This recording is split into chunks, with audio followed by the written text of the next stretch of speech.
¿Qué tal, amigos de VSecure? Bueno, estamos aquí en una de las entrevistas más en el marco del VSecure Conference, la octava edición del VSecure Conference Ciudad de México, y me acompaña una persona que siempre ha estado con nosotros, que digamos ya ni siquiera tendría que presentarlo porque sé que muchos de ustedes ya lo conocen.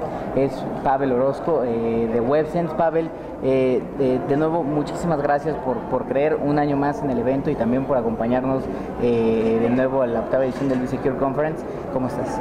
Muy bien, muy contento de estar otra vez con ustedes. Creo que es el mejor foro de seguridad a nivel México, por supuesto. Me gustaría tener la oportunidad de tener algo así a nivel Latinoamérica, pero bueno, y gracias otra vez por invitarme nuevamente. Creo que me da la oportunidad de darle un seguimiento a lo que hemos hablado durante los últimos años, ¿no?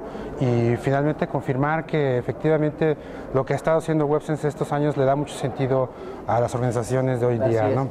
Y de hecho, bueno, tú acabas de salir, a quienes estuvieron en el evento y a quienes no han estado aquí, Pavel acaba de terminar su keynote, entonces, bueno, ya conocerán a través de la cobertura, pero Pavel, bien dices tú, ¿no? Es decir, Websense llevaba varios años ya hablando del tema desde el Web 2.0, el filtrado de contenido, el manejo de contenido de la información más que del bloqueo de canales y de puertos, y hoy en día durante la presentación pones un par de cifras que la verdad es que yo no sé si ponerme muy paranoico al asunto, pero sí son un tanto escandalosas. Es decir, vi la cifra de cerca del 70 o más del 70% de los sitios con códigos maliciosos son sitios legítimos, ¿no? Es decir, que han sido vulnerados. Exactamente, ¿no? Sí, creo que la analogía adecuada en estos casos es eso, ¿no? Un carterista no va a un lugar oscuro a ver si pasa alguien para robarle, ¿no?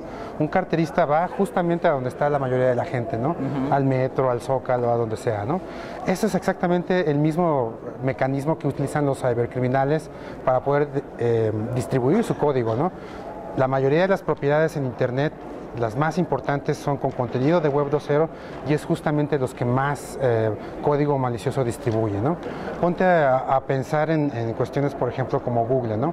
Google tiene una reputación hasta cierto punto gris, en el sentido de que ha sido distribuidor de código malicioso durante muchos años, pero sin embargo la gente lo utiliza para el día a día del negocio o personal, entonces no es algo que tú puedas bloquear.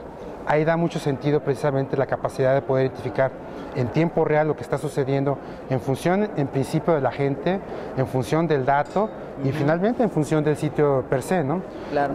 Yo creo que una de las cosas que es bien importante cuando establecemos cuáles son los límites de la seguridad es la seguridad de la infraestructura y la seguridad del negocio. Finalmente, la seguridad del negocio está pensada precisamente en cómo es que una organización funciona. Las organizaciones están hechas de gente, no de computadoras, no de enlaces, no de ruteadores. Está hecha de gente que el día a día es pegado al correo electrónico, pegado al acceso a web, y hoy en día cada vez más con más apertura a contenidos como Facebook, como Twitter, como Google, ¿no? Entonces ahí ese es un riesgo muy grande en términos de qué es lo que necesito para proteger precisamente y mantener la continuidad del negocio y mantener la gobernanza y además cumplir regulaciones y además proteger la infraestructura tal cual, pero por un ataque que viene directamente de los usuarios, ¿no? Entonces, yo creo que Websense tiene mucho sentido en ese rubro. Hemos llevado nuestros productos a un punto en el que estamos determinando cuáles son las reglas a seguir en función del negocio, no en función de la infraestructura, ¿no? Claro, y que al final de cuentas, no sé si concuerdas conmigo, Pavel, creo que tiene mucho que ver este tema que tú comentas y que, bueno, fue el nacimiento del Web 2.0, en que hoy en día las empresas, independientemente de su tamaño, independientemente del mercado en el que estén jugando, están enfrentando cambios bruscos y sobre todo los responsables de seguridad dentro de estas organizaciones de seguridad IT, y es este descontrol en el mundo de la información, y por descontrol me refiero ya no es esa empresa que decía, ok, yo sé que toda mi información está aquí en mi servidor, aquí en mi infraestructura, dentro de mi negocio, y esto es lo que yo tengo que proteger, ¿no? Hoy en día estamos hablando de dispositivos móviles, new devices como las tabletas digitales, ¿no? Vienen los smartphones, pero también hay información sensible que se mezcla a través de nuevos servicios como por ejemplo cloud computing, ¿no? Y eso, toda esta mezcolanza, por así decirlo, de manejo que se está haciendo de la información, está complicando en quién tiene acceso, en qué momento tiene acceso, desde dónde tiene acceso a estos datos, y al final de cuentas puede ser que yo esté protegiendo mi infraestructura, pero si este dato está surcando por algún otro lado que no estoy protegiendo, el impacto será exactamente el mismo, ¿no? Lo has dicho, creo que lo has explicado bastante bien. En términos generales, el perímetro ya no existe. Desapareció. Ya no existe como lo conocíamos antes. Ahora el perímetro es precisamente a donde va el usuario, ¿no? Entonces, eso quiere decir que además que mi negocio ya no está detrás de un firewall, ¿no? Sino está detrás del usuario, ¿no? A donde quiera que se mueva, está llevando el riesgo con él mismo, ¿no? Está llevando el riesgo no solamente como persona, pero también como negocio. Entonces, en estas condiciones de cloud computing, de cero perímetro, de movilidad, realmente tener una solución que esté orientada al día a día de los negocios resulta muy difícil de encontrarla, ¿no? Claro. Creo que WebSense eso es lo que hace, ¿no? ¿Por qué? Porque te permite en principio mantener ese perímetro donde va el usuario, ¿no? El perímetro y la protección de los clientes, ¿no? La protección del dato como tal, y que prácticamente pues el dato es lo que hace que una compañía sea competitiva. Si se pierde esa información, pues es muy probable que también pierda su nicho en particular sobre el vertical sobre el que trabaja, ¿no? Yo creo que lo que mencionas es muy valioso y deberíamos tenerlo siempre en consideración, ¿no?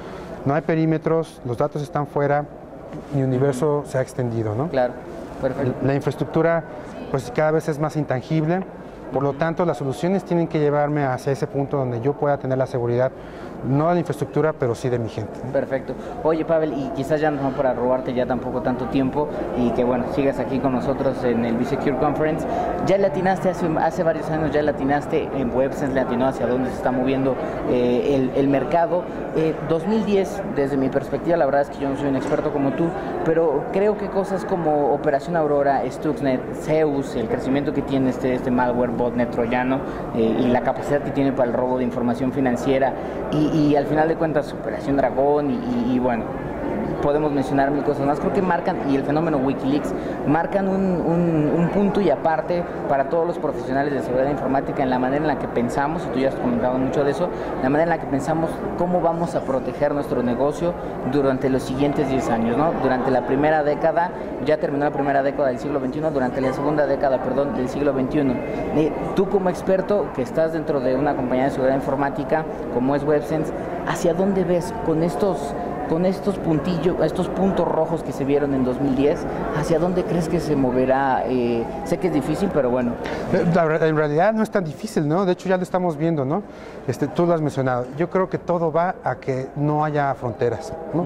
Todo va a que tú utilices infraestructura en la nube. Entonces, yo te garantizo que el próximo año una cantidad muy importante de las organizaciones en México van a mover toda su infraestructura, lo que tiene que ver con correo, lo que tiene que ver con servicios directorios, lo que tiene que ver con cómputo hacia la nube, ¿no? Y además pensando que el acceso a esos servicios en la nube van a ser a través de laptops, de teléfonos, smartphones, ¿no? Ya sea un iPhone, un BlackBerry, etcétera, y de tabletas, ¿no? Claro. La tendencia va hacia ese punto. Ya no va a haber cables, ya no va a haber un perímetro, ya no va a haber oficinas. Muy probablemente, yo lo he visto últimamente con otros clientes, que básicamente ya incluso dicen, ya no tengo necesidad de rentar un edificio. Así es. ¿No? Ya que mis empleados trabajen desde la casa, habilito los accesos, habilito ellos puedan hacer todo desde donde ellos estén, pero entonces empiezo a tener bueno, ¿y cómo garantizo que se preserva la integridad de mi información, que se preserva la confidencialidad, que realmente hay disponibilidad de esa información y que al fin del día se traduce en mi seguridad y mi negocio, ¿no? Claro, perfecto. Pues ahí está la entrevista con Pavel Orozco. Quédense para ver el resto del contenido y la cobertura que va a hacer durante la 8ª edición del B-Secure Conference. De nuevo, esta y muchas otras entrevistas, aparte de las noticias y artículos que se generen durante el evento, las podrán encontrar en www.bsecure.com.mx.